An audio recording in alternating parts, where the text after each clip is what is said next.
All right, what's up, YouTube? Today, ZL1 add-ons, lift pads. Again, ZL1 add-ons with the great packaging here. They don't just throw stuff in a box.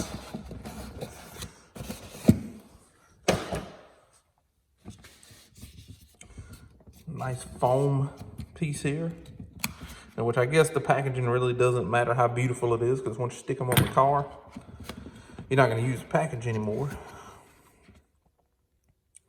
But man, these things look nice. It's got a lift point written on each one of them. They're all four exactly the same. They're going to go on the lift points of the car. Now, they make these for, I know the Dodge Charger and Challenger, and I think Mustang too. And they go on the pinch weld.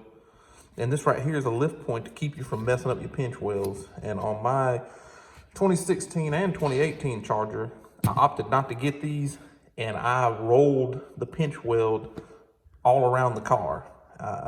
And on this car right here, it's very specific of where you can jack the car up. You can't just jack it up on all these different aluminum frame welds. It'll bend. And I can tell on this car, it looks like somebody's already put it on a lift to lift it up, probably to inspect the car when it was bought secondhand from the first owner. And when it was bought and lifted up with a lift, they lifted it on the wrong points to keep from damaging the side skirts. And you can see under the car in the spots, the four spots where they lifted it at. Well, actually just the front. The front you can see is bent. And I'll get up underneath there and show y'all that first. But these things are a beautiful piece. Red anodized finish. Nice and heavy duty. They're a bit longer for the 6th gen Camaro, so they'll go down underneath the side skirts, and this will allow you to lift the car up on a lift. From ZL1 add-ons, it's actually a jacking pad. And under this car, see, there's two spots in the front. There's one right there, and then there's one back here. And this is the spot that I'm using for the jack pad. And you know, those aren't touching anything, as you can see. I just got them there to keep this car, in case this jack fails, I don't want it to crush my face. So, you know, I put something there. But you can see these points right here. This is bent on both sides of the car. I don't know if you can make that one out on that side. You see where it's bent at up here? That's because some moron used that as a jacking point to jack the car up, one of the round lift pads. And they jack the car up using that. You cannot jack these cars up from that point. And then a lot of people, they want to use like this, or this bar right here. That's not a jacking point. You can't jack these cars up from there. And a lot of cars have points like that you cannot use as jacking points.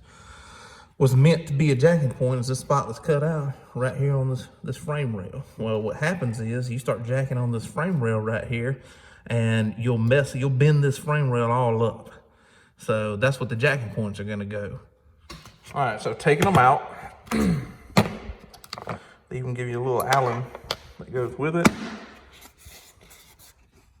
Nice foam. All right, so what they recommend doing is taking these Allens, since there's very little room under the car and your frame rail is not that large, recommend putting them in just a little, about almost to the halfway point.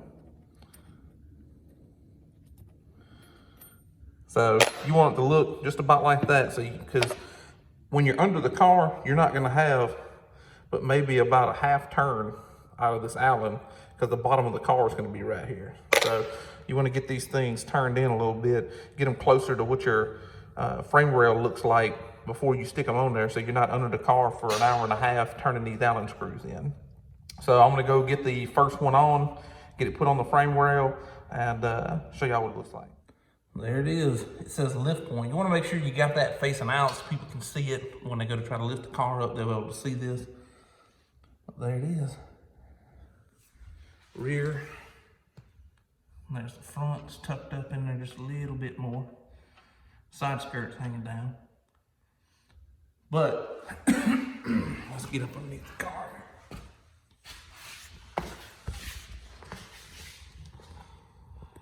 Okay, so what I did was I got under the car here and I pushed up, put some weight on the bottom of this thing, pushed it up against the car pretty hard while I was tightening these Allen set screws, because I wanted to make sure there was no movement when I jacked it up. So I did the same thing on this side. And let's see if I can get, there's the set screws in there. You can see them. Now how tight to tighten them? Pretty much as tight as you can get them with that little Allen wrench they gave you. You're not going to strip them out. They're stainless steel set screws. And I believe the Allen wrench itself is stainless steel, so you're not going to strip them out. So that's a nice little point added onto the car here. So if you're on the fence about buying these lift points, you do need them.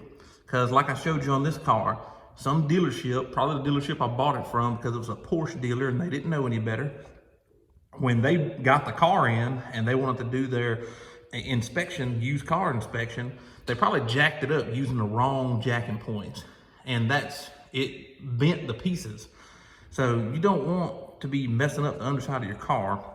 And even if you use the correct jacking points here on the frame rail itself, and they would have screwed the lift points on their car lift, it would have still probably bent where this bolts up to, the whole frame rail, the pinch weld that's right there. So you want this on the pinch weld to give it a big surface because it butts up against the bottom of the car, and that keeps you from messing your pinch welds up when you jack the car. And they look awesome. So do you need these? In my opinion, if you're gonna be jacking up your car or taking it in for service anywhere, then yeah, you need them. So that pretty much covers everybody. Even if you're taking the car to Chevrolet, who's to say that the oil change boy that they got on the weekends when you go in for your oil change knows where to jack this car up at?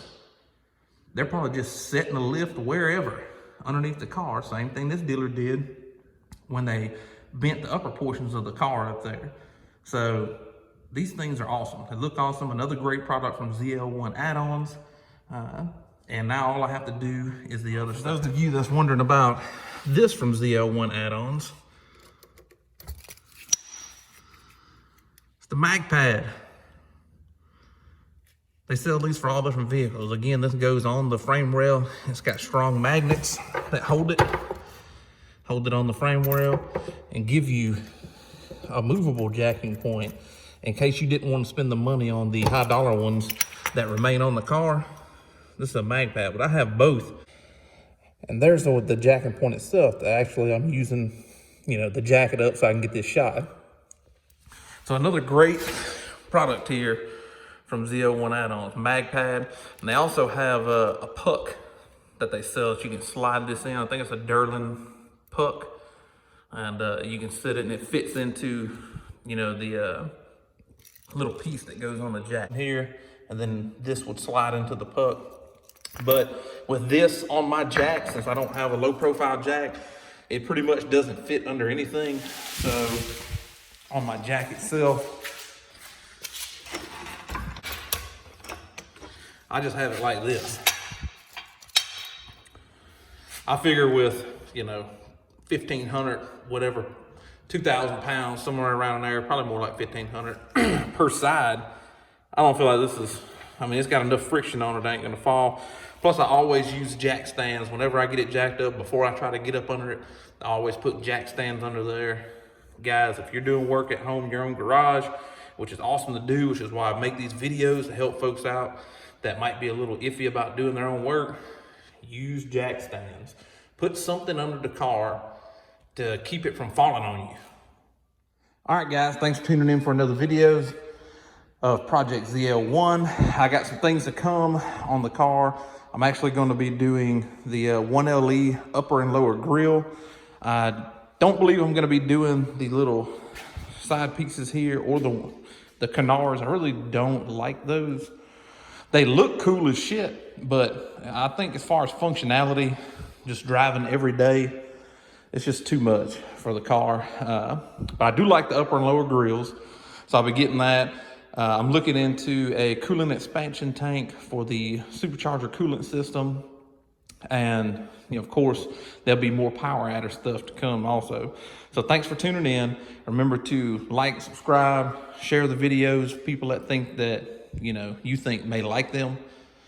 I do this for the subscribers. I do this for learning. I do this to make sure people understand that it's not that difficult to work on your own cars at home. Just because you have a car that's $60,000 doesn't mean you can't touch it or do anything to it. Don't be afraid to work on your own car.